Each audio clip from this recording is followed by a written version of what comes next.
लाडकी बहीण योजना यापुढे केवळ गरजू महिलांसाठी सुरू राहणार असल्याचे संकेत उपमुख्यमंत्री अजित पवारांनी दिले.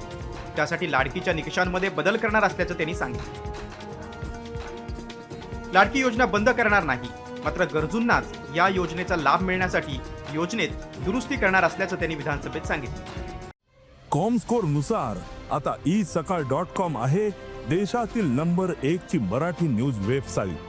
प्रत्येक अपडेटसाठी isakal.com ला नक्की भेट द्या. कधी कधी योजना येते, परंतु त्याच्यामध्ये काही गोष्ट लक्षात आल्यानंतर काही आपण दुरुस्ती करतो. आम्ही दुरुस्त करणार आहे, त्याच्यामध्ये बंद करणार नाही. त्याच्यात कुठेही गरीब महिलांच्यावर अन्याय करणार नाही.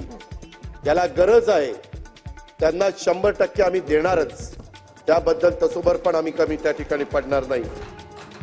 राज्याच्या तिजोरीवर ताण येत असल्यामुळे हा बदल करण्यात येणार असल्याचं बोललं जात आहे. त्यामुळे लाडकी योजनेतील लाभार्थ्यांना मोठी कात्री लागणार असल्याचं दिसतंय.